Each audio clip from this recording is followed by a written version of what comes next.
उड़ीसा में मैं कथा सुनाया करता हूं। उड़ीसा में भगवान जगन्नाथ के एक भक्त हुए, उनका नाम था सालबेग। सालबेग की यदि आप कथा सुनेंगे तो आप सोचेंगे कि इनके साथ तो इतना अनीत हुआ, फिर भी ये भगवान के भक्त रहे। सालबेग की जो माता जी थी वो एक ब्राह्मण कन्या थी, परम सुंदरी, बहुत सुंदर थी। और उनको एक मुगल के सिपाही ने उनका हरण कर लिया और हरण करके एकांत में ले जा करके जबरदस्ती उनसे विवाह करके उनका गर्भाधान कर दिया। और वो ब्राह्मण कन्या बेचारी बड़ी बड़ी बड़ी चिंता में, बड़ी पीड़ा में ठाकुर जी से विनती करती है, मैंने ऐसा कौन सा पाप या अपराध किया जिसका ठाकुर जी आपने ये फल मुझको दिया।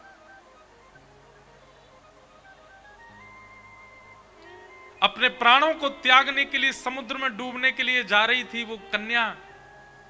गर्भ में कुछ दिनों का बालक भी है, लेकिन तभी मन में विचार करती है, मैंने जन्म लिया, बड़ी हुई, एक व्यक्ति ने अपहरण कर लिया, गर्भ में बालक विराजमान हो गया, क्या इसी के लिए मेरा जन्म हुआ था? मेरे जन्म का और कोई कारण नहीं था? तब उसके मन में आया, प्राण त्यागना तो मैं चाहती हूं, पर मैं थोड़ा प्रतीक्षा करूं और प्रतीक्षा करके ये जो बालक जन्म लेगा इसका जीवन और देख लूं, क्या पता शायद इसको जन्म देने के लिए ही मेरे साथ में जो कुछ भी हुआ। और उसने अपने प्राणों का त्याग नहीं किया, शुद्ध आचरण के साथ 9 महीना तक उस बालक को गर्भ में रखा और 9 महीना बाद जब उस बालक का जन्म हुआ तो उसका नाम रखा सालबेग।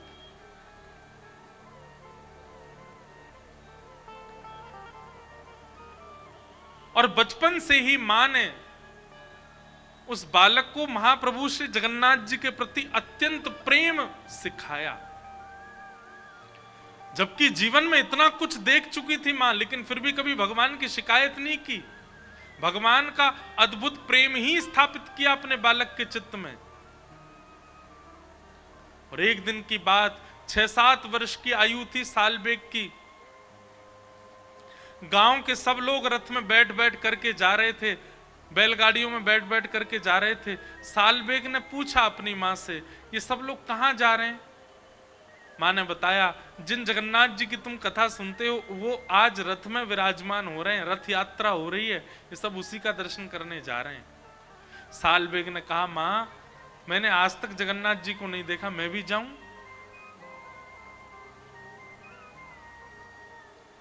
मां ने कहा, बेटा तुम चले गए तो 2 बात होंगी, क्या लौट के आओगे तो शायद मैं तुम्हें जीवित नहीं मिलूंगी, क्योंकि तुम्हारे पिता मुझे मार देंगे। और दूसरा काम यह भी हो सकता है, तुम यदि चले गए और लौट करके आए, तुम्हारे पिता हो सकता है तुम्हें भी बंदी बना करके मार दें। इसलिए तुम यहीं बैठे बैठे जगन्नाथ जी की प्रार्थना करो। तब सालबेग ने स्तुति गाई भगवान की। बंधुओं, उस स्तुति का यह प्रभाव हुआ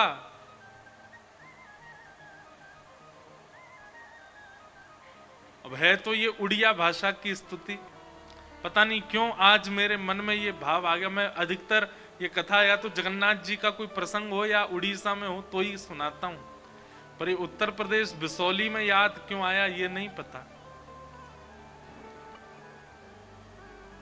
सालबेग स्तुति गाता है अपनी छत पर खड़े होकर के।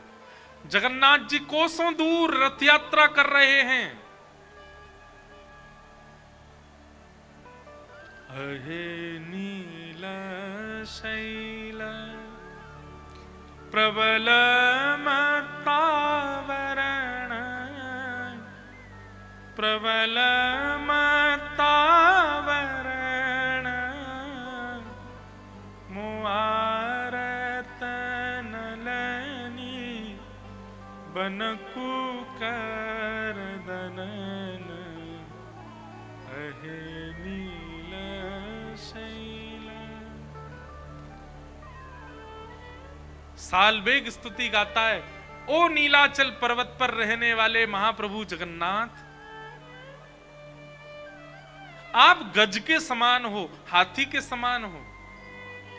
हाथी का स्वभाव होता है वो तालाब में प्रकट हुए कमल को सूंड से पकड़ करके और अपने अपने पैरों से रौंद देता है। हे नाथ, मेरे चित्त रूपी तालाब में जितने आर्त रूपी कमल प्रकट हुए हैं, आप भी उन सबको पकड़ करके रौंद दीजिए ना।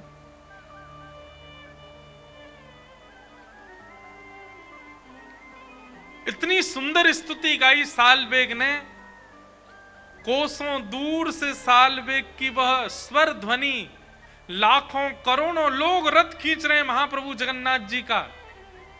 बलभद्र जी का रथ चल रहा है, सुभद्रा जी का रथ चल रहा है, लेकिन जैसे ही जगन्नाथ जी का रथ खींचने लगे, चलते चलते रथ अपने आप रुक गया। लाखों लोगों ने खूब जोर लगा लिया, लेकिन जगन्नाथ प्रभु का रथ आगे बढ़ा नहीं। सब लोग चिंतित हो गए, क्या बात है, महाप्रभु जी का रथ आगे क्यों नहीं बढ़ रहा है। पुजारियों ने, पंडाओं ने, सब ने जाकर के प्रार्थना की, हे महाप्रभु जी, हमसे कोई अपराध बना, आपका रथ क्यों नहीं चल रहा है। तब महाप्रभु जी ने वहां के दैतापति राजा को स्वप्न में कहा, मेरा रथ तब तक आगे नहीं बढ़ेगा जब तक कोसों दूर अपनी छत पर खड़े हुए मेरी स्तुति गा रहा सालबेग यहां नहीं आएगा। सालबेग को यहां लेकर के आओ, तभी मेरा रथ आगे बढ़ेगा। उसका पिता बहुत क्रूर है, उसकी क्रूरता के कारण वो नहीं आ पा रहा है, तुम सब व्यवस्था करो, सालबेग को लेकर के आओ। जब तक सालबेग नहीं आएगा मेरा रथ नहीं बढ़ेगा आगे। राजा ने सैनिक भेजे, पालकी भेजी और सालबेग को गाजे बाजे के साथ नाचते हुए लेकर के आए। जैसे ही सालबेग ने महाप्रभु जगन्नाथ जी के सामने पहुंचा है और पहली बार महाप्रभु जगन्नाथ जी का दर्शन किया, जगन्नाथ जी ने सालबेग का दर्शन किया, बिना किसी के खींचे ही महाप्रभु जगन्नाथ जी का रथ अपने आप आगे बढ़ने लगा सालबेग के लिए। और रत्न वेदी पर बैठे हुए महाप्रभु जगन्नाथ जी झूमने लगे, सबको आज्ञा करने लगे, जल्दी से इसको लेकर के आओ, मेरे हृदय से लगा दो, मैं तड़प रहा हूं इससे मिलने के लिए।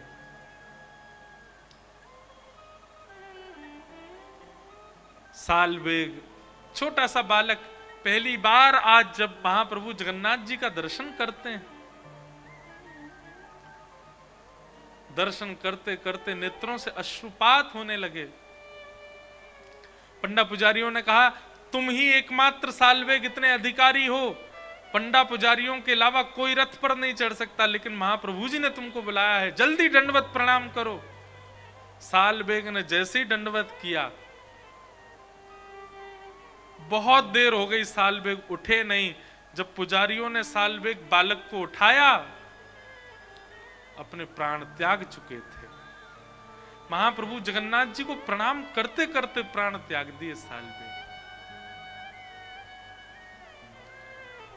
उस दिन जगन्नाथपुरी में रथ यात्रा में ऐसा कोई नहीं था जिसके नेत्रों में आंसू नहीं थे।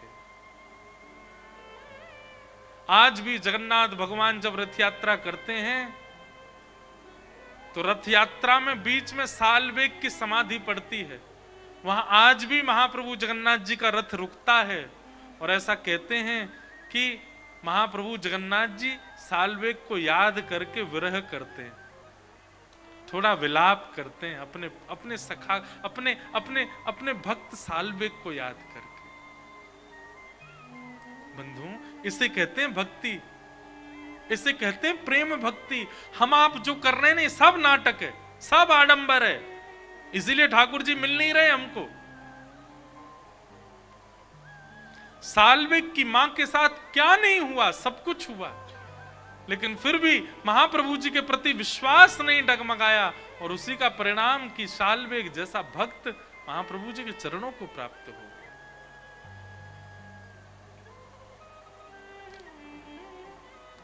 परिस्थितियां परीक्षा है, उन परिस्थितियों में कभी डगमगाओ मत।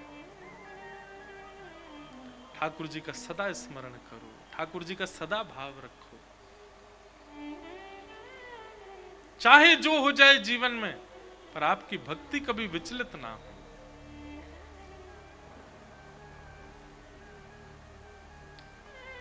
अहैतुक्य प्रतिहता, कैसी भक्ति होनी चाहिए? अहैतुकी भक्ति। चाहे जो हो जाए जीवन में, लेकिन आपकी भक्ति ना डगमगावे, वो सदा वैसी ही रहे जैसी थी।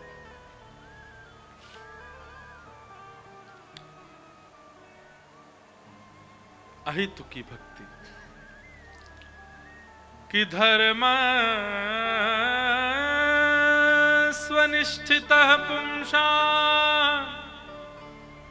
विश्वक्सेन कथासूय नोत्पादयेदधिरतिं श्रम एव हि केवलम्। धर्मस्वनिष्ठितः पुंसाम विश्वक्सेन कथासूय। एक बहुत जानने योग्य बात है। कथा में रति होना, कथा में मन लगना, यह इस बात का प्रमाण है कि ठाकुर जी आपसे प्रसन्न हैं। कहीं ना कहीं कथा में मन ना लगना, कथा में विचलित होना, कथा से मन उठना, यह इस बात का प्रमाण है कि ठाकुर जी आपसे अप्रसन्न हैं। कभी आप सत्संग सुनते हैं, लोग आजकल फोन बहुत चलाते, रील देखते रहते हैं उस पर। कई लोग तो कथा में भी देखते रहते हैं, कथा में ही चलता रहता फोन। लेकिन कथा के उपरांत भी आप जब देखते रहते हो, देखते देखते अचानक सत्संग की कोई बात आ जाए और आप उसको दोबारा देखने लग जाओ, तो ये बात समझ जाना है ठाकुर जी आपसे प्रसन्न हैं, क्योंकि सत्संगी चर्चा में आपकी रुचि होती है। पर जैसे कोई सत्संग की सुधार करने वाली वैष्णव संत जनों की चर्चा आती है तो उसको और जल्दी जल्दी ऊपर कर देते हैं, ये तो सुनना ही नहीं है। समझो ठाकुर जी अप्रसन्न है आपसे। हम अपनी कथा की नहीं कह रहे हैं, बिसौली, बदायूं, उझानी, आसपास कहीं भी कथा होती है और आपका मन होता है एक दिन ही सही हम जाएंगे जरूर, अपनी हाजिरी लगा के आनी है, ये इस बात का प्रमाण है कि ठाकुर जी आपसे प्रसन्न है। इसीलिए कथा में रुचि बढ़ रही है। सत्संग में रुचि होना, कथा में रुचि होना, वैष्णव जनों की वाणी में आनंद आना, यह भगवत प्रसन्नता का प्रतीक है। और बार बार घड़ी देखना, अभी तो 4 ही बजे यार, अभी तो 1-1.5 घंटा और सुनाएंगे। ऐसी स्थिति यदि है, समझो ठाकुर जी अप्रसन्न हैं। और अचानक से व्यासपीठ से कहा जाए अब आगे कथा कल सुनाएंगे, तुरंत आपकी घड़ी, अरे इतनी जल्दी 5 बज गए, तो समझ जाओ ठाकुर जी प्रसन्न हैं। क्यों? कथा में आपकी रति।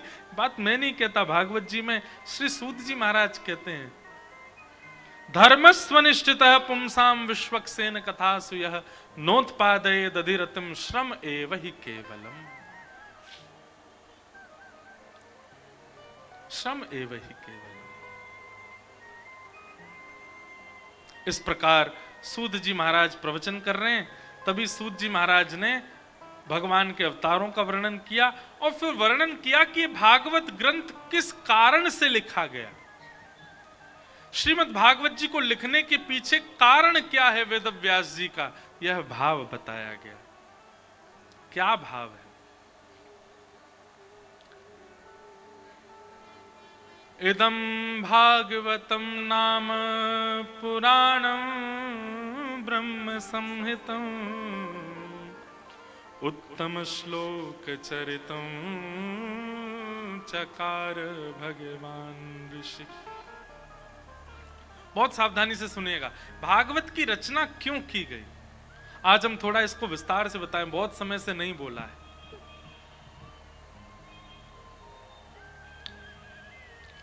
द्वापर युग की बात, ब्रह्म नदी कहते हैं सरस्वती को। यदि कभी कहा जाए ब्रह्म नदी तो सीधा नाम लेना सरस्वती नदी। और ब्रह्म नदी सरस्वती का एकमात्र ऐसी नदी है पूरे विश्व में जिसका सबसे कम देर तक दर्शन होता है, सबसे कम प्रवाह है। बद्रीनाथ से आगे एक गांव है, उसका नाम है माना। वहां माना गांव में सरस्वती जी का उद्गम है। सरस्वती जी प्रकट होती हैं, प्रकट होकर के नीचे आती हैं, भीमशिला से आगे होकर के जाती हैं। उसके बाद अलकनंदा जी हैं, सरस्वती जी अंतर ध्यान हो जाती हैं।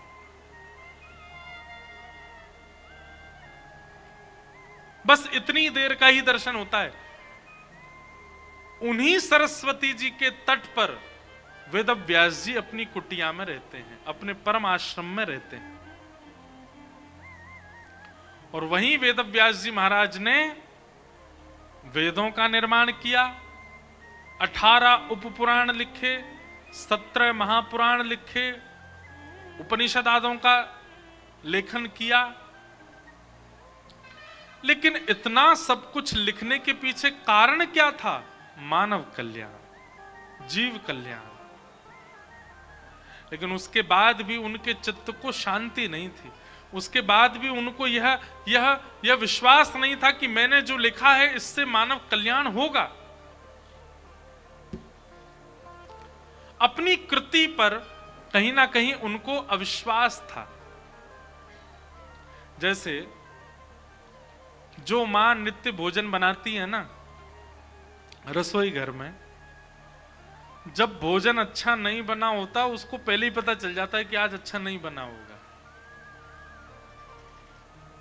आज मैंने दाल ऐसे ही बना दी है, आज सब्जी ऐसे ही बना दी, उसको पहले, क्योंकि उसको पता है कि मैंने जब निर्माण किया उस समय मैंने क्या क्या वस्तुओं का प्रयोग किया, या मेरा मन कहां था, या मेरा चित्त कहां था।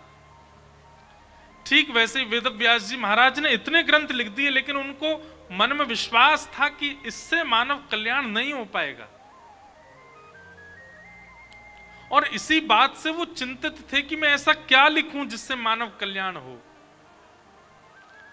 तब वेद व्यास जी के पास श्री नारद जी का आगमन हुआ, और नारद जी ने आकर के वेद व्यास जी महाराज को समझाया कि भवतानुदित प्रायम यशो भगवतो मलं ये नैवासौ न तुष्येत मन्ये तद्दर्शनम खिलम्।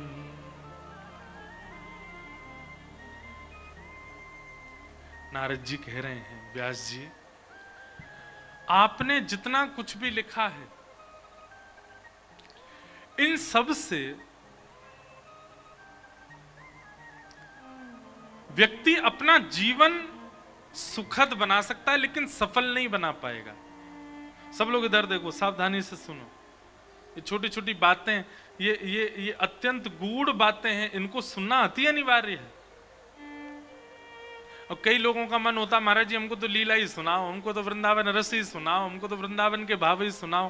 परंतु भैया, रसगुल्ला खाने की क्षमता तभी आती है जब शुगर लेवल आपका बिल्कुल मीडियम हो, करेला खूब रज रज के खाया हो, घिया की सब्जी, तोरई की सब्जी भली स्वाद भरी नहीं होती, लेकिन सामान्य भोजन करके व्यक्ति जब जीवन जीता है ना, उसको 5-6 रसगुल्ला एक संग खिला दो तो उस पर ज्यादा प्रभाव नहीं होता।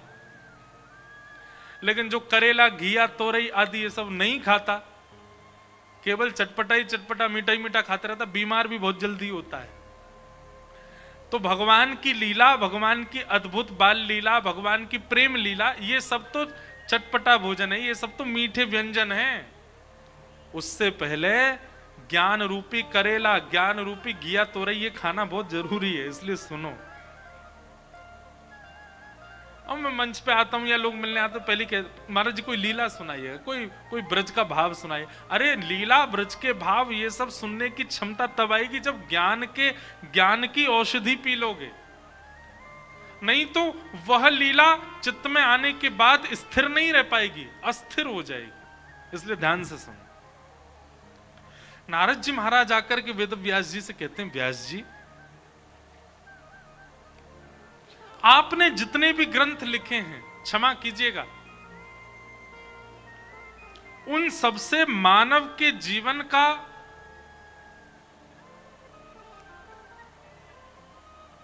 उद्धार नहीं हो पाएगा। वो जब तक जीवित रहेगा तब तक उसका कल्याण हो सकता है, तब तक उसका अच्छा हो सकता है, परंतु वह अपने पूरे जन्म को कल्याणकारी नहीं बना पाएगा। आपने जितने भी ग्रंथ लिखे उनमें 4 बातें हैं, धर्म, अर्थ, काम, मोक्ष। सब लोग बहुत ध्यान से सुनना, हम इन 4 बातों का ही पालन करते हैं। सबसे पहला धर्म, हम जो भी क्रिया करते हैं हमारा विचार होता है धर्म क्या कहता है वो करो। दूसरा, ऐसी क्रिया करो जिससे अर्थ की प्राप्ति हो, धर्म, अर्थ। तीसरा, हमारे जीवन का तीसरा उद्देश्य क्या होता है? कामनाओं की पूर्ति। बरेली में घर बनाना है, दिल्ली में ऑफिस चलाना है, ये करना है, ये करना, कामनाएं, उनकी पूर्ति। और हमारे जीवन का चौथा लक्ष्य होता है मुक्ति। हम इन 4 चीजों के लिए ही पूरा जीवन जीते हैं। सबसे पहला धर्म का पालन, दूसरा अर्थ की कमाई, तीसरा कामनाओं की पूर्ति और चौथा मोक्ष की प्राप्ति।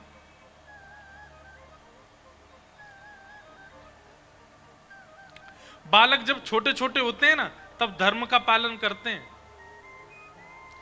बालकों को सबसे ज्यादा प्रिय कौन होते हैं? छोटे बालकों को नानी, नाना, दादी, दादा। बालकों को सबसे ज्यादा प्रिय क्या होता है? जब मंदिर में घंटी बज रही हो बालक अपने कान खड़े करके देखने लग जाते हैं। नानी पूजा करने जाएगी मैं संग जाऊंगा, दादी मंदिर जाएगी मैं साथ जाऊंगा। वही बालक जब 13, 14 वर्ष, 15 वर्ष का हो जाता है तो फिर उसकी पूजा से रुचि हटने लगती है।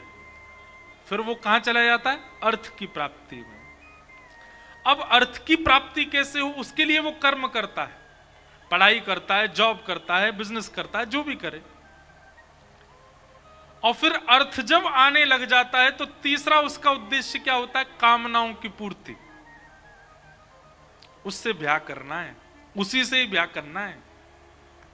ऐसे बालक हों, बालक यहां पढ़ें, यहां घर बने, यहां पे विला बने, यहां पे फार्म हाउस बने, यहां पे खेती बाड़ी हो, यहां पे गैया हो, यहां पे घोड़े रहें, आदि आदि।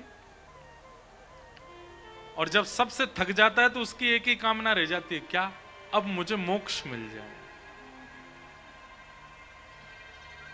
इन 4 कामनाओं में ही पूरा जीवन जीते हम लोग, धर्म, अर्थ, काम और मोक्ष। नारद जी महाराज कह रहे हैं, वेद व्यास जी आपने जितने भी ग्रंथ लिखे इन 4 चीजों को घुमा फिरा करके कैसे अच्छा बनाया जाए आपने यही लिखा है, इसलिए आपका मन अशांत है। वेद व्यास जी बोले अशांत मतलब इन 4 के अलावा भी कोई कामना हो सकती है क्या? इन 4 के अलावा भी हमारे जीवन का कोई उद्देश्य हो सकता है क्या? 5वां उद्देश्य? तब नारद जी कहते हैं हाँ, और वो 5वां उद्देश्य यदि किसी का बन जाए तो ये 4 समाप्त हो जाते हैं, फिर इन 4 की इच्छा नहीं होती। और वो 5वां उद्देश्य क्या है? प्रेम। प्रेम जब हमारा उद्देश्य होता है तो हम कई बार धर्म को नहीं देखते। प्रेम जब हमारा उद्देश्य होता है तो हमारी अर्थ के प्रति रुचि नहीं होती। प्रेम जब हमारा उद्देश्य होता है तो हमारे चित्त की कामनाएं भी नहीं होती। और प्रेम जब हमारा उद्देश्य होता है तो मोक्ष की भी कामना नहीं होती। और एक बात, प्रेम दुनिया में किसी से नहीं हो सकता सिवाय ठाकुर जी के। आप कहीं ये सोचो कि महाराज जी उस प्रेम की चर्चा कर रहे हैं जो पल्ली वाली गली वाली किसी से हो गया हमको, नहीं, वो प्रेम नहीं है।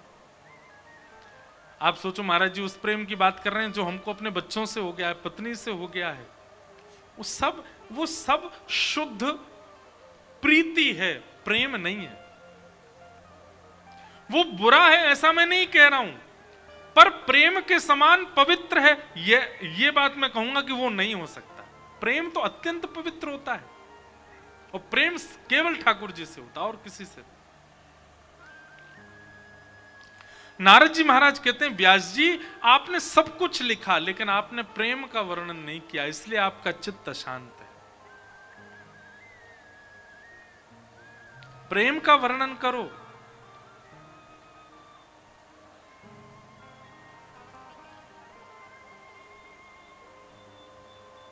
मीराबाई ठाकुर जी से प्रेम करती हैं, इसीलिए कई जगह धर्म की बेड़ियां भी पार कर गईं। करमेती बाई ठाकुर जी से प्रेम करती हैं, इसीलिए कई जगह उन्होंने कुल मर्यादा की बेड़ियों को भी पार कर दिया।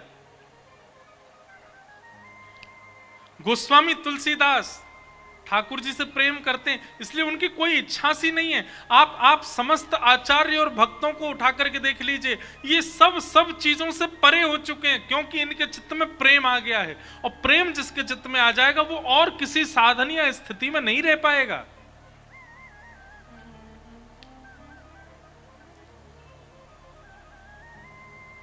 प्रेमी का तो एक ही उद्देश्य होता है, धर्म भी प्रेम है, कमाना भी प्रेम है, लुटाना भी प्रेम है, और मुक्ति भी प्रेम है। हमारे ब्रज के ब्रजवासी वो ठाकुर जी तो जाके यूं कह दें, बोले लाला तो कृपा करके यदि हमें कछु देना हो तो एक ही वरदान दे दियो। कहा, हे बांके बिहारी, हमारे जीवन के जितने भजन हमने किए, जितनी परिक्रमा हमने करी, जितनो साधन हमने कियो, सबन को फल एक ही दे दियो लाला। बोले कहा, दोबारा ते वृंदावन में ही जन्म दे दियो, हमें मुक्ति नहीं चाहिए। ब्रजवासी मुक्ति की कामना नहीं करते। मुक्ति कोई सामान्य बात नहीं है। मुक्ति के लिए दुनिया में कौन नहीं भागता, पर प्रेमी व्यक्ति मुक्ति की भी कामना नहीं करता, उसको प्रेम चाहिए बस। मुझसे एक बार हमारे वृंदावन में श्री राधारमण लाल जी, श्री राधारमण के सेवायत हमारे जीजा जी हैं, सबसे बड़ी बहन, वहीं उनका विवाह हुआ, श्री अनुराग गोस्वामी जी। एक बार उन्होंने मुझसे बहुत पहले, शायद उनको भी याद नहीं होगा, उन्होंने मुझसे पूछा, पर मुझे याद है, उन्होंने एक बार मुझसे पूछा कि अगर हम ऐसे कर्म करें कि हमारा फिर से जन्म हो जाए तो क्या बुराई। मैंने कहा नहीं, भागवत जी और सब शास्त्र कहते हैं ऐसे कर्म करो दोबारा जन्म ना लेना पड़े। तब उन्होंने एक बहुत अच्छी बात कही, बोले देखो भैया, वृंदावन में जन्म मिले, ब्रजवासी घर में जन्म मिले, श्री लाल जी को अपने भुजा में उठाने को अवसर मिले, श्री लाल जी को अपने हाथन से पोशाक पहनाने को अवसर मिले, श्री ठाकुर जी राधारमण जी को चंदन लगाने को अवसर मिले, श्री ठाकुर जी को इत्र सेवा करवे को अवसर मिले, और श्री ठाकुर जी की नित्य आरती करनो और सामने बैठ कर के प्रसाद पवावे को अवसर मिले, ऐसा जन्म तो हमें बार बार चाहिए। आप तो कथा में ऐसी कोई युक्ति बताओ जैसे दोबारा जन्म हो। उनकी वो बात, उन्होंने कम से कम 6-7 साल पहले मुझसे ऐसी बात कही थी, वो मुझे आज तक याद है। तब से मेरा कॉन्सेप्ट भी बदल गया, मुक्ति नहीं चाहिए, जबकि श्रीमद् भागवत मुक्ति प्रदान करती हैं, पर भैया हमारी पूरी योजना ऐसी बन जाए कि मुक्ति नहीं चाहिए। बोले तो फिर क्या चाहिए? हे नाथ कृपा कर दियो। बिसौली वालन के काजे तो बात अलग है, हमारे काजे बात अलग है। आप लोगों को तो ये कहना है ठाकुर जी से, नाथ यदि हमारे पुण्य इतने है गए हो तो हमको मुक्ति दे देना, पुनर्जन्म ना हो। लेकिन यदि कृपा कर दें, मुक्ति मिल जाए तो अच्छा, परंतु दूसरों यदि कोई ऑप्शन हो देवे के काजे तो अगलो जन्म फिर से दे दियो, पर अब की बार वृंदावन में दे दियो, ब्रज वृंदावन में है जी।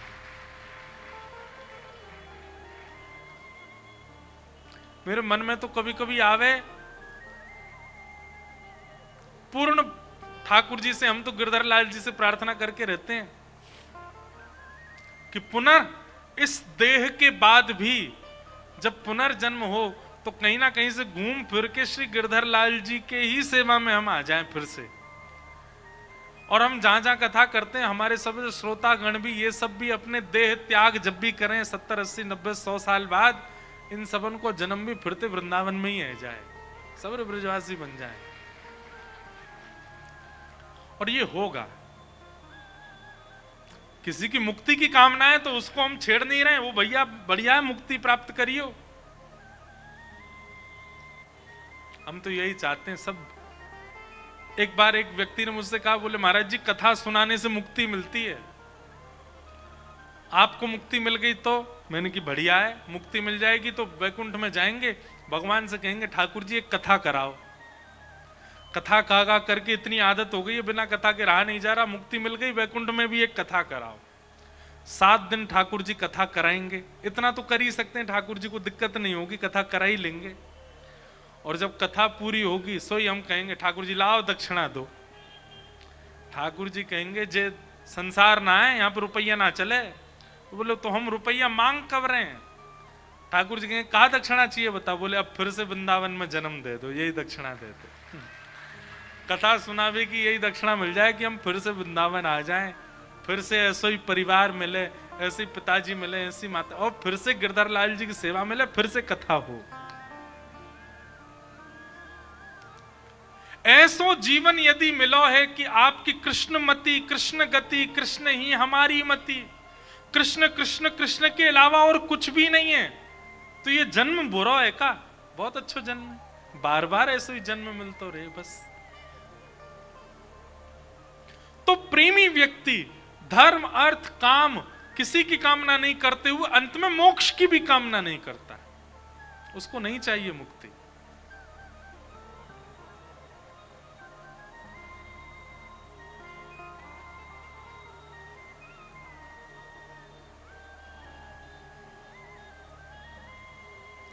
एहो विधि ना तो पे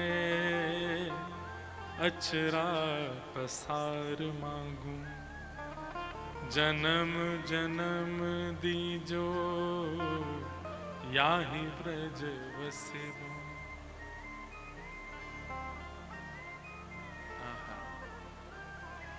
तो प्रेमी जो होता है वो धर्म अर्थ काम मोक्ष की भी कामना नहीं करता, वो तो केवल प्रेम की बात करता है।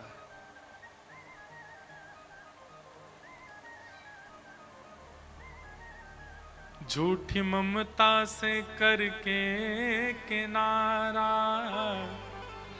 झूठी ममता से करके किनारा, झूठी ममता से करके किनारा, झूठी ममता से करके किनारा, लेके सच्चे प्रभु का सहारा, लेके सच्चे प्रभु का सहारा, लेके सच्चे प्रभु का सहारा, लेके सच्चे प्रभु का सहारा। जो उसी की रजा में रजामंद है, जो उसी की रजा में रजामंद है, जो उसी की रजा में रजामंद है, जो उसी की रजा में रजामंद है, उसको हर घड़ी आनंद ही आनंद है, उसको हर घड़ी आनंद ही आनंद। प्रेम के विषय में उसको हर घड़ी आनंद ही आनंद है, उसको हर घड़ी आनंद ही आनंद है। ओ श्याम प्यारे से जिसका संबंध है, श्याम प्यारे से जिसका संबंध है, राधा रमण से जिसका संबंध है, राधा रमण से जिसका संबंध है, तो उसको हर घड़ी आनंद ही आनंद है, उसको हर घड़ी आनंद ही आनंद है। हाँ उसको हर घड़ी आनंद ही आनंद है, उसको हर घड़ी आनंद ही आनंद। राधा रमण लाल की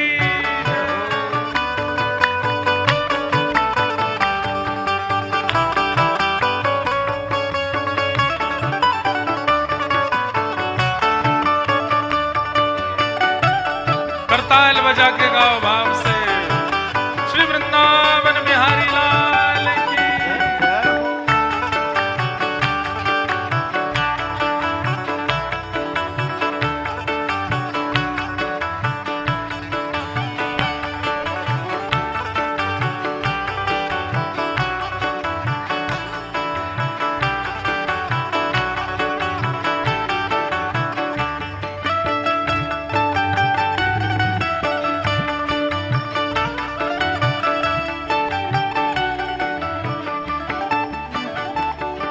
निंदा चुगली ना जिसको सुहाए, निंदा चुगली न जिसको सुहाए, निंदा चुगली ना जिसको सुहाए, निंदा चुगली न जिसको सुहाए। हे बुरी संगत की रंगत न भाए,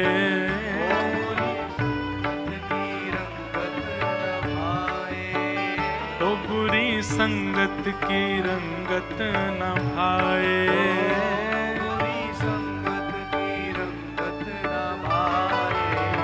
वो जिसको सत्संग हरदम पसंद है, जिसको सत्संग हरदम पसंद है, वो जिसको सत्संग हरदम पसंद है, जिसको सत्संग हरदम उसको हर घड़ी आनंद ही आनंद है, उसको हर घड़ी आनंद ही, उसको हर घड़ी आनंद ही आनंद है, उसको हर घड़ी आनंद ही। गाओ वो श्याम प्यारे से जिसका संबंध है, श्याम प्यारे से जिसका संबंध है, राधा रमण से जिसका संबंध है, राधा रमण से जिसका संबंध है, उसको हर घड़ी आनंद ही आनंद है, उसको हर घड़ी आनंद ही आनंद है। हाँ उसको हर घड़ी आनंद ही आनंद है, उसको हर घड़ी आनंद ही आनंद। राधा वल्लभ लाल की।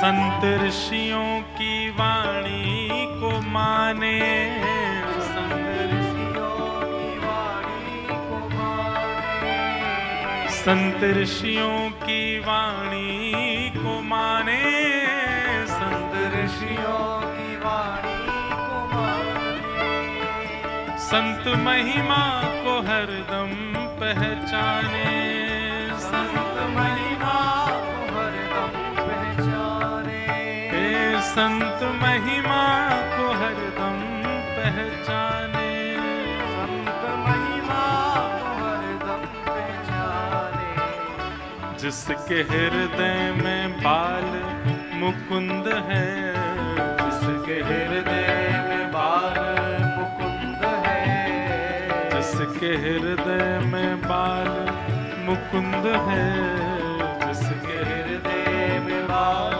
मुकुंद है, वो उसको हर घड़ी आनंद ही आनंद है, उसको हर घड़ी आनंद ही आनंद है।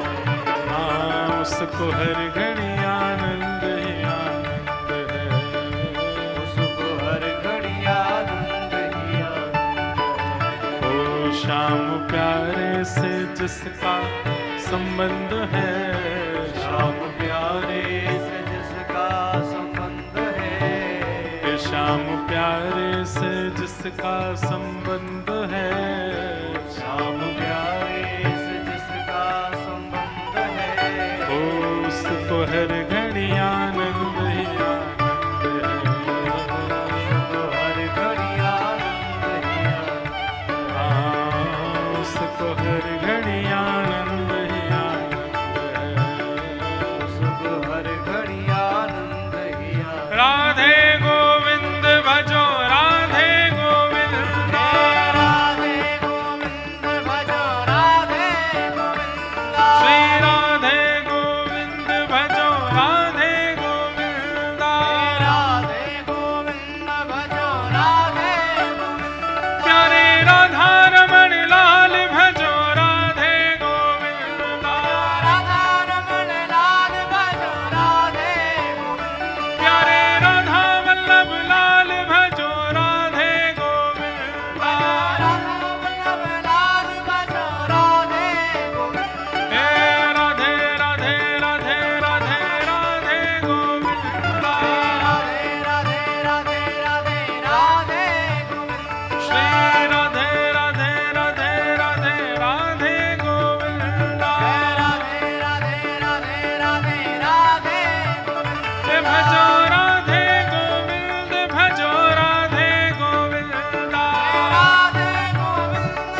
हे भजो राधे गोविंद, भजो राधे गोविंद, बोलो राधे गोविंद, भजो राधे गोविंद, हे भजो राधे गोविंद, भजो राधे गोविंद, भजो राधे गोविंद, भजो राधे गोविंद, हे भजो राधे गोविंद, भजो राधे गोविंद, भजो राधे गोविंद, भजो राधे गोविंद, हे भजो राधे गोविंद, भजो राधे गोविंद, भजो राधे गोविंद, भजो राधे गोविंद, हे भजो राधे गोविंद, भजो राधे गोविंद, भजो राधे गोविंद, भजो राधे गोविंद, हे भजो राधे राधे राधे राधे राधे गोविंद, भजो राधे राधे राधे राधे राधे गोविंद, हम भजो राधे राधे राधे राधे राधे गोविंद, भजो राधे राधे राधे राधे राधे गोविंद, हे भजो राधे गोविंद, भजो राधे गोविंद, भजो राधे गोविंद, भजो राधे हे भजो राधे गोविंद, भजो राधे गोविंद। भजो राधे गोविंद, जय जय श्री राम।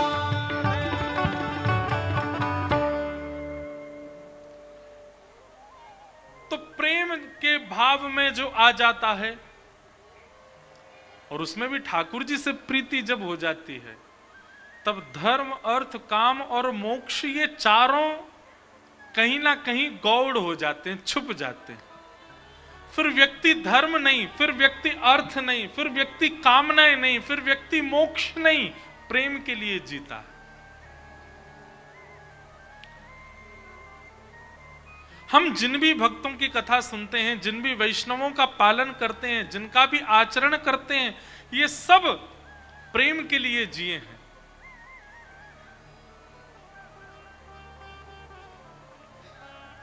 और श्रीमद् भागवत जी की रचना केवल इसीलिए की गई ताकि हमारे चित्त में प्रेम का उद्दीपन हो सके, हम प्रेम के प्रति भाव रख सके। बहुत ध्यान से सुनिए। नारद जी महाराज ने वेद व्यास जी से कहा, बोले धर्म अर्थ काम मोक्ष की प्राप्ति के लिए तो आपने अनेक साधन बता दिए, अब ऐसे साधन का निर्माण करो जिसको सुनकर, पढ़कर, कहकर, सुनने वाले, कहने वाले, पढ़ने वाले के चित्त में भगवान के प्रति प्रेम प्रकट हो। और उसी प्रेम की स्थापना के लिए श्रीमद् भागवत की रचना की। क्षमा कीजिएगा बंधुओं, श्रीमद् भागवत जी धर्म नहीं सिखाती। आपको धर्म यदि सीखना है तो आप अन्य शास्त्रों का पालन करो। हाँ, भागवत जी धर्म बताती जरूर है कि धर्म क्या है, क्या सिखाएंगी नहीं। भागवत जी सिखाती तो केवल प्रेम है। तो धर्म भागवत जी में नहीं सिखाया जाएगा, बता दिया जाएगा कि यह धर्म है। अर्थ भागवत जी से प्राप्त नहीं होगा, कामनाओं की पूर्ति कथा सुनने से नहीं होगी। मोक्ष की प्राप्ति भी भागवत जी से होती है, परंतु उद्देश्य वो नहीं है।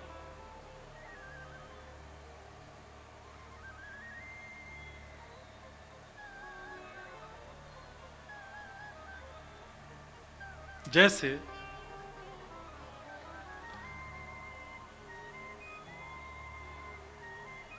डॉक्टर का उद्देश्य चिकित्सा करना ही होता है। डॉक्टर का उद्देश्य आपकी चिकित्सा करना ही होता है। लेकिन कई बार डॉक्टर बड़े ज्ञानी गुणी होते हैं, तो आप उनसे गायन भी करवा लेते हैं। आपके यदि मित्र हों तो, ऐसे थोड़ी किसी से भी गवाओ, पर आपका मित्र कोई डॉक्टर है, वो गाना भी जानता है, तो वो गा भी देगा। नृत्य करना आता है तो नाच भी लेगा, लेकिन उसका उद्देश्य नाचना और गाना नहीं है, उसका उद्देश्य चिकित्सा करना ही है। ठीक वैसे ही भागवत जी धर्म अर्थ काम मोक्ष के बारे में बता तो देंगी, पर उद्देश्य भागवत जी का ये नहीं है। भागवत जी का उद्देश्य प्रेम प्रदान करना, सुनने वाले श्रोता के चित्त में ठाकुर जी के प्रति प्रीति उत्पन्न हो, प्रेम उत्पन्न हो, यह भागवत जी का उद्देश्य है। कहीं ना कहीं हम सीधी बात कहें तो 7 दिन के अंतराल में आपको ठाकुर जी से प्रेम हो जाए, किसी के बंधु, किसी के सखा, किसी के मित्र, किसी के प्रेमी, किसी के पति, किसी के भाई, किसी के बेटा, इन संबंधों से आप ठाकुर जी को मानो। अच्छा, एक बात हम स्पष्ट करना चाहते हैं मंच से।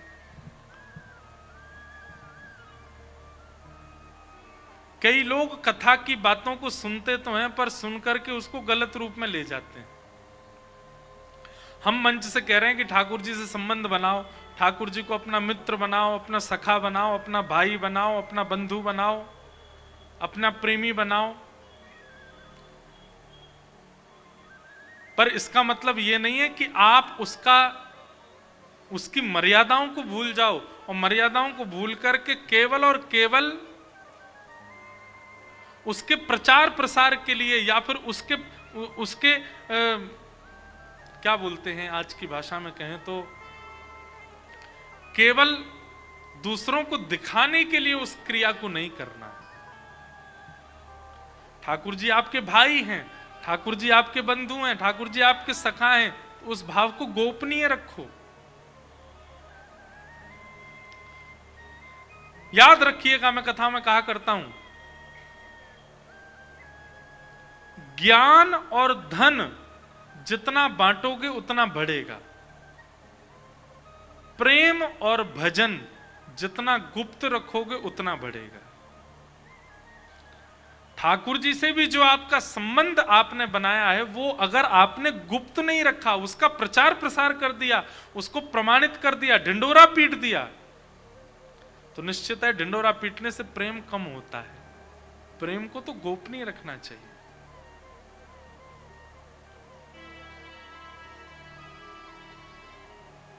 आपके पास रत्न है तो रत्न का प्रचार थोड़ी किया जाता है। मेरे पास कोहिनूर है, हाँ भाई, अगले दिन प्रेस कॉन्फ्रेंस बुलाई, सारे प्रेस वालों को बताया हमारे पास कोहिनूर है, ऊपर वाले कमरे में एक अलमारी है, उसमें धरा हुआ है। ऐसा थोड़ी करते हैं भाई। रत्न यदि है तो उसको छुपाया जाता, बताया भी नहीं जाता कहां रखा है। ठीक वैसे ही अगर हम ये बात कहते हैं कि ठाकुर जी से आप कोई संबंध बनाओ, तो इसका मतलब ये संबंध बनाओ पर गोपनीय रखो, उसका प्रचार मत करो, उसका प्रसार मत करो।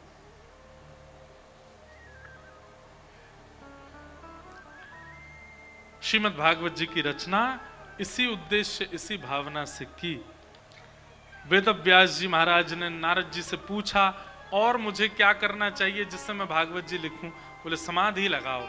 तब वेदव्यास जी महाराज ने समाधि लगाई, और समाधि के फलस्वरूप ही समाधिनानुस्मर तद विचेष्टितम, समाधि में ही भागवत जी की रचना हुई। समाधि टूटने पर संपूर्ण भागवत जी की रचना हुई। पुराण संहिता भागवत जी का उद्दीपन हुआ। वेदव्यास जी महाराज ने विचार किया, अब इस भागवत जी को घर घर में जन जन तक पहुंचाया कैसे जाए। तब उन्होंने अपने पुत्र का स्मरण किया। उनके पुत्र का नाम क्या है?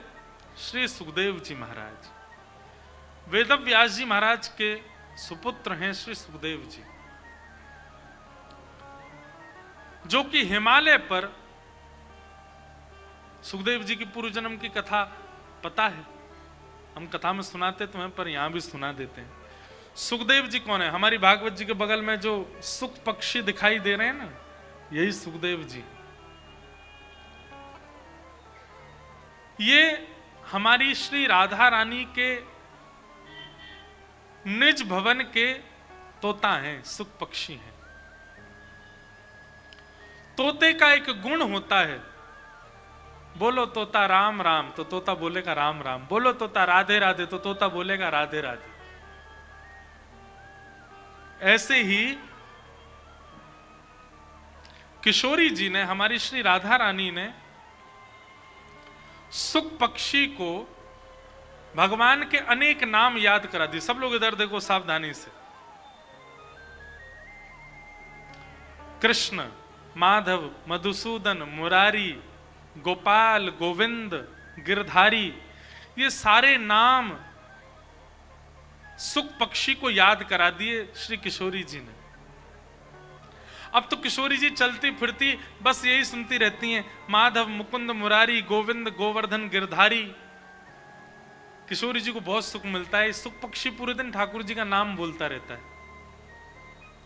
लेकिन एक दिन ठाकुर जी किशोरी जी से मिलने के लिए आए। सबने प्रणाम किया पर सुख पक्षी ने प्रणाम नहीं किया। किशोरी जी ने पूछा, सबने इनको प्रणाम किया, तुमने इनको प्रणाम क्यों नहीं किया? तो सुख पक्षी बोला, जी कौन है? किशोरी जी के मन में भाव आया, बोले ओहो, पूरे दिन इनका नाम गाता है पर इनको जानता नहीं है। मतलब नाम तो गाता है पर जाने बिना गाता है, इसलिए नाम गाने का कोई अर्थ नहीं होगा। इसलिए किशोरी जी ने आज्ञा की, हे सुखदेव, यदि आप सदा मेरे संग रहना चाहते हैं तो जिनका नाम गाते हो पहले उनको जान के आओ। इसीलिए शुकाचार्य जी महाराज पृथ्वी पर वेदव्यास जी की पत्नी पिंगला के गर्भ से प्रकट हुए। वो बात भी एक कथा आती है कि महादेव अमर कथा सुना रहे थे पार्वती जी को, वहीं सुख पक्षी पीछे बैठ करके सुन रहा था। और पार्वती जी जब रास की कथा सुनकर के समाधिस्थ हो गई तो सुख पक्षी ओम शब्द का उच्चारण करने लगा। तो महादेव को जब ये बात पता चली कि व्यासपीठ के पीछे बैठ करके कथा सुनी है, त्रिशूल लेकर के भागे। उड़ते उड़ते वही सुख पक्षी आकर के पिंगला, जो कि बिटिका, वेदव्यास जी की पत्नी का नाम बिटिका, तो बिटिका के जलपान करते समय उनके मुख में होकर के गर्भ में प्रवेश किया। और 12 वर्ष तक बिटिका जी के गर्भ में ही रहे। 12 वर्ष बाद शुकाचार्य जी का जन्म हुआ। जन्म लेते ही वन में चले गए। आज वेदव्यास जी को याद आया कि मेरा पुत्र सुखदेव है,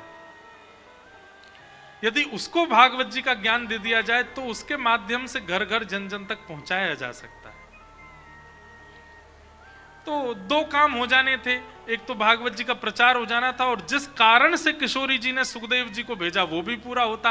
भागवत जी के माध्यम से कृष्ण को पहचान जाएंगे। वेदव्यास जी महाराज ने कुछ बालकों के द्वारा हिमालय में तुलसी पत्र पुष्प आदि चयन करने के लिए आज्ञा की। सब बालक जाते थे। कुछ बालकों ने आके शिकायत की, बोले हम जब हिमालय पर जाते हैं हमको बहुत भय लगता है कि कोई हिंसक जीव ना आ जाए। तब वेदव्यास जी महाराज ने उन बालकों को भागवत के 2-3 श्लोक याद करा दिए और कहा, इन श्लोकों का उच्च स्वर में उच्चारण करके घूमा करो, सारे जीव तुमसे दूर भाग जाएंगे। लेकिन याद रहे, जब कभी कोई तपस्वी, कोई वेदज्ञ, कोई ब्रह्म ऋषि तुम्हारे पास आवे और आकर के कहे कि ये श्लोक मुझे सुनाओ और सुनाओ, उसको लेकर के मेरे पास आ जाना। क्योंकि वेदव्यास जी जानते थे कि इन श्लोकों को सुनकर के मेरा पुत्र सुखदेव निश्चित आएगा। बालकों ने वन में जाकर के भागवत जी के श्लोक गाने प्रारंभ किए। बरहा पीड़म नटवर वपु कर्णयो कर्णकार विभ्रदवासः कनक कपिसं वैजयन्तीं च माला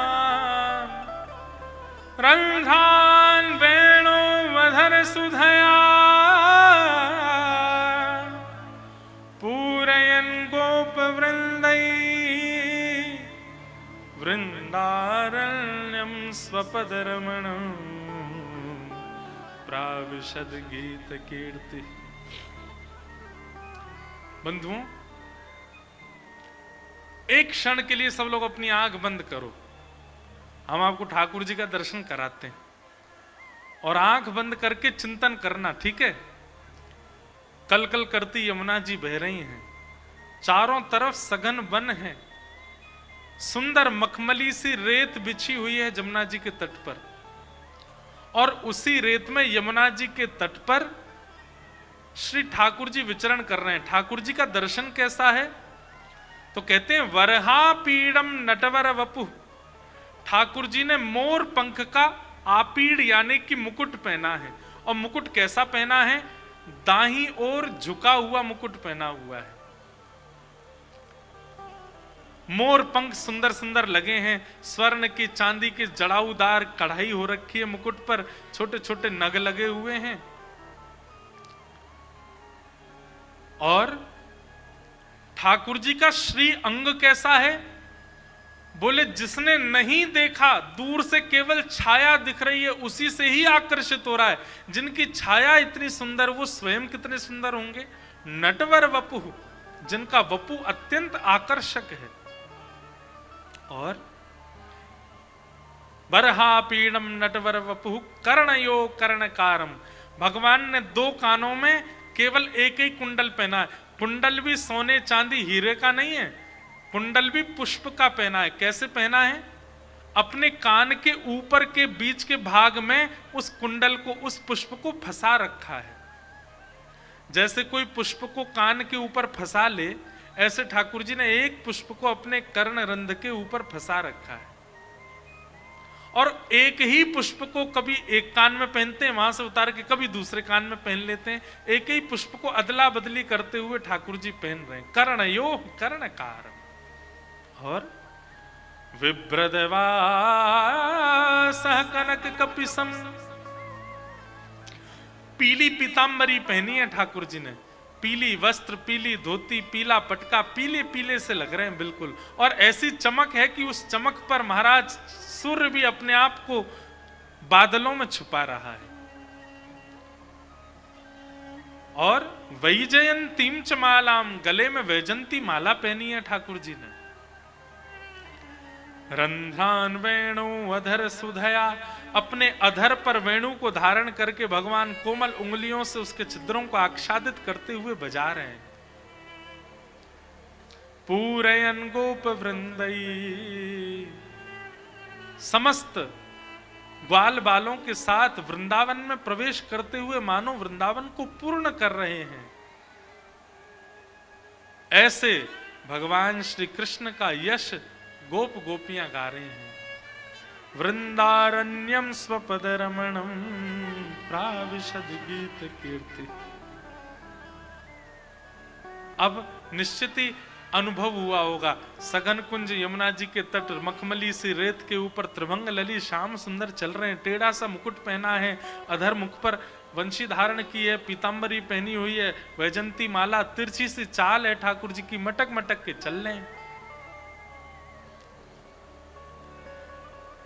जब इस श्लोक की छवि जानकर सुनकर हमारे चित्त में ठाकुर जी प्रकट हो सकते हैं, तो क्या सुखदेव जी तो हमसे अत्यंत पवित्र हैं, उनके चित्त में ठाकुर जी प्रकट नहीं हुए होंगे?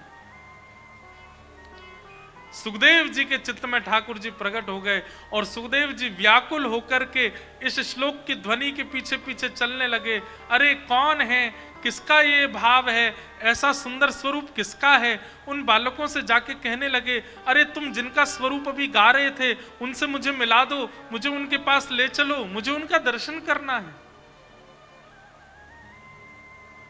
वे बालक बोले, अगर आपको इस श्लोक में दिखने वाले श्री कृष्ण का दर्शन करना है तो ऐसे 18,000 श्लोकों की पोथी हमारे गुरुदेव ने बनाई है, चलो उनके पास।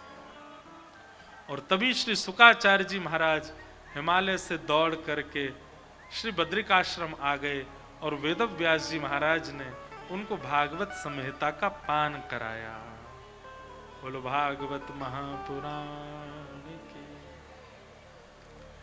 इस प्रकार सुखदेव जी को वेदव्यास जी ने भागवत ग्रंथ प्रदान किया और आज्ञा की कि अब जाओ घर घर में जन जन में इस भाव का प्रचार करो। तभी श्री सुखदेव जी महाराज ने सबसे पहले भागवत की कथा परीक्षित जी को सुनाई।